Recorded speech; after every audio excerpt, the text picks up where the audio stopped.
Hello courageous viewers, and welcome to Vegetarianism, the noble way of living. On today's program, we present the final episode in the three-part series as we continue meeting some of the diverse vegan animals of the great East African nation of Uganda. We now once again head to the shores of magnificent Lake Victoria for a fun-filled adventure at the Uganda Wildlife Education Center, UVEC. Established in 1952, the center has become one of the most respected biodiversity conservation education institutions in Africa. The center is well known for rescuing and successfully rehabilitating injured, orphaned, and illegally trafficked animals.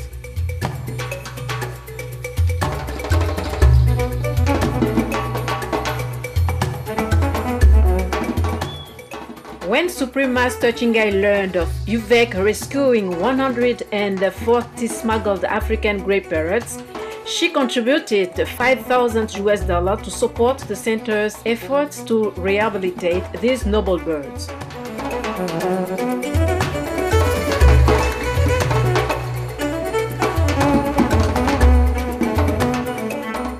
The Uganda Wildlife Education Center's 72-hectare refuge is divided into what are called exhibits that represent the nation's three primary ecosystems, namely the forest, wetlands, and savanna. UVEC's staff animal biologist and caregiver Alex Trauma again graciously acts as our guides and will introduce us to many lively animal species, including the impala, zebra, buffalo, warthog, and Uganda cub antelope. Welcome to another exhibit called the Lake Mburo exhibit. It basically has the zebras, it has the impalas, the antelopes. You'll see them somewhere in the background. This exhibit also has the ostrich. And the animals here present one of the national parks in Uganda called Lake Mburo National Park. And Lake Mburo National Park is famous for the impalas because the impalas are endemic to only Lake Mburo National Park and no other park in this country. So Lake Mburo National Park is very important for the conservation of impalas. So we have the zebras and the impalas and antelopes and some bit of hoofstocks, and they are basically grazers.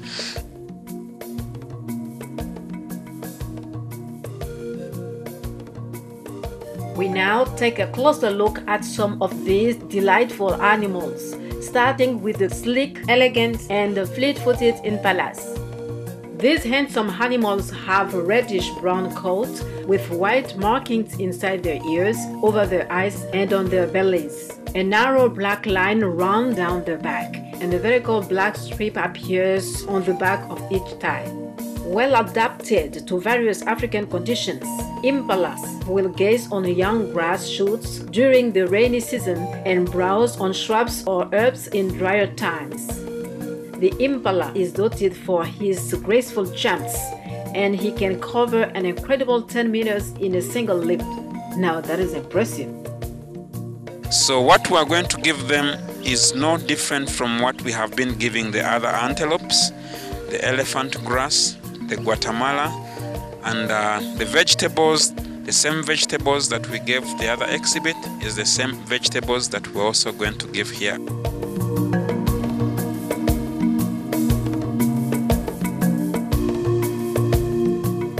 The zebra is the most unusual animal whose skin looks like it has been painted by hand. Related to the domestic horse, the zebra has a stocky build, with black and white stripes running diagonally on his side and lengthwise on his rump. These stripes continue down his legs and even onto his hooves. His mane is shorter than the horse and stand upright, with stripes which match his neck. Even his tail is striped. But the most interesting thing is that no two zebras have the same markings. The stripes are as individual as the human fingerprint. Come and hop back into the track. And let's go to feed the big buffalo and his buddies, the warthogs and the cub antelope. There is only one species of buffalo in Africa, but there are two distinct subspecies: the large savanna buffalo and the much smaller forest buffalo, which is found only in Central and West Africa. The buffalo we meet here is the savanna buffalo, a large heavy animal who looks much like the domestic cow. This animal friends can vary in color from dark gray to black, but the young ones are often reddish brown. They are quiet, sociable beings, and the females tend to live together in large herds, while the males live in small bachelor herds. The females have babies only once every 2 years. She cares for her calf for a full year and forms a deep bond. If the calf is female, she will often stay with her mother for life. But a male will leave the company of his mother around the age of 4. The most notable feature of the buffaloes is their large, heavy, curved horns, which are found on both males and females. Hello again, welcome to the buffalo exhibit. And in here, as you can see, we have a buffalo together with some pigs called the warthogs. We also have one of the antelopes called the Uganda cob, and we are here to feed them again. And all the animals you see here, the warthogs and the buffaloes and the cobs, these are naturally grazers, animals that basically feed on grass. And whatever we are bringing them here is just to supplement their usual grass feeds. And amongst some of the things that we are going to present to them, we have the watermelons, we have the pineapples, we have the sweet potatoes, we also have things like cassava, among the few that we are about to present to them. And then we also have the famous grass that most antelopes have been feeding on, the elephant grass. It's a very nutritious grass that most animals will love to eat. Let's get a bit closer to these very interesting warthogs or wild pigs. They are the only member of the porcine family who can live for several months without water. He gets his name from his most distinctive characteristic, the thick protective pads on either side of his head, which looks like big words. His other curious-looking feature is his tusks. The two upper ones emerge from his snout, forming a semicircle that looks much like an elephant mustache. The lower tusks are much shorter. The tusks are helpful in digging into the ground when searching for delicious roots, tubers, and bulbs. And yes, he surely loves to eat. Something very interesting about warthogs is the fact that they graze while kneeling on their forelimbs.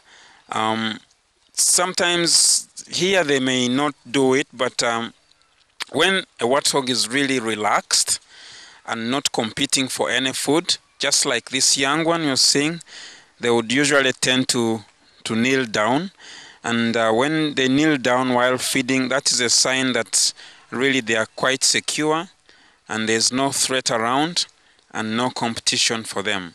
But you know, in this situation, they get very excited because we present them lots of different food. We have cassava, we have papaya, we have watermelon, we have pineapples, we have sweet potatoes. So there's usually a variety, and the time for them to kneel down to feed is not there because they are looking at all sorts of food around them, and that excites them and makes them run around from one type of food to the next. Otherwise, they love to kneel down while feeding.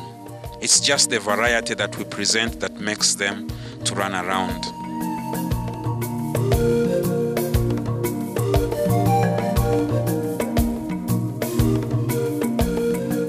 For the benefits of the animals, Alex Dwauma and his assistant do not put the food for the residents in just one place. Okay, we are basically dividing part of this food that we had initially given across the other side. We are trying to spread the food around the exhibit. They have to really, it helps them move around, look for the food, and it's also good for their enrichment, other than just putting it in one place. So when you're presenting them food, you have to spread the food all over the exhibit, so it helps them look for the food. In a way, they will be exercising. The second reason we distribute the food evenly in the exhibit is the issue of competition. When you scatter the food around, there's no need, because everybody will run to whatever he likes most, and they will be spread out, which will avoid competition, and they will get whatever they need to get in the right amount and quantities.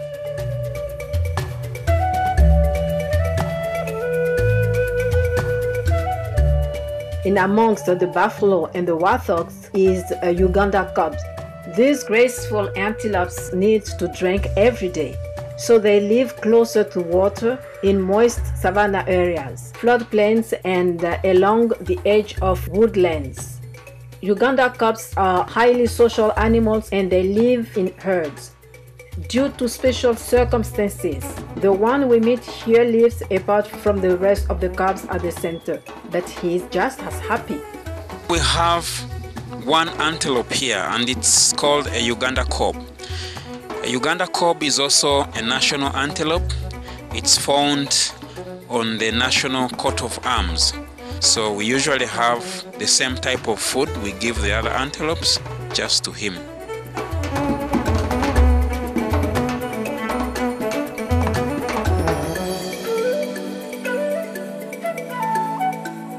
How wonderful it is to be able to enjoy the company of these amazing, magnificent, and fascinating vegan wild animals of Uganda.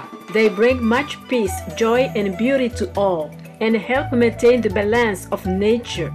May these and all other animals enjoy long and happy life as they grace our planet with their charm and splendor.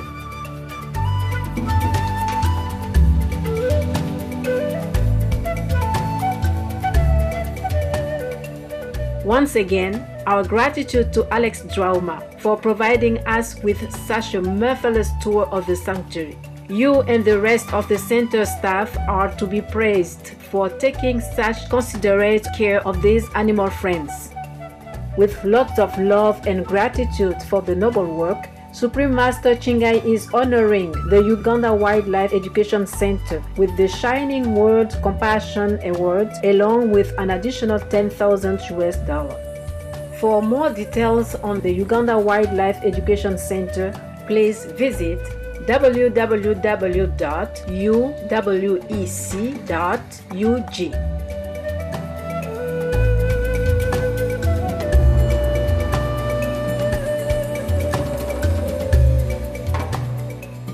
Thank you for your company today on Vegetarianism, the Noble Way of Living, for the concluding episode of our three-part program about the amazing animals of Uganda.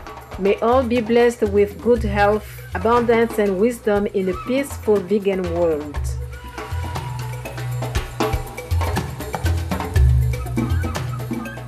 For more details, please visit www.suprememastertv.com/VEG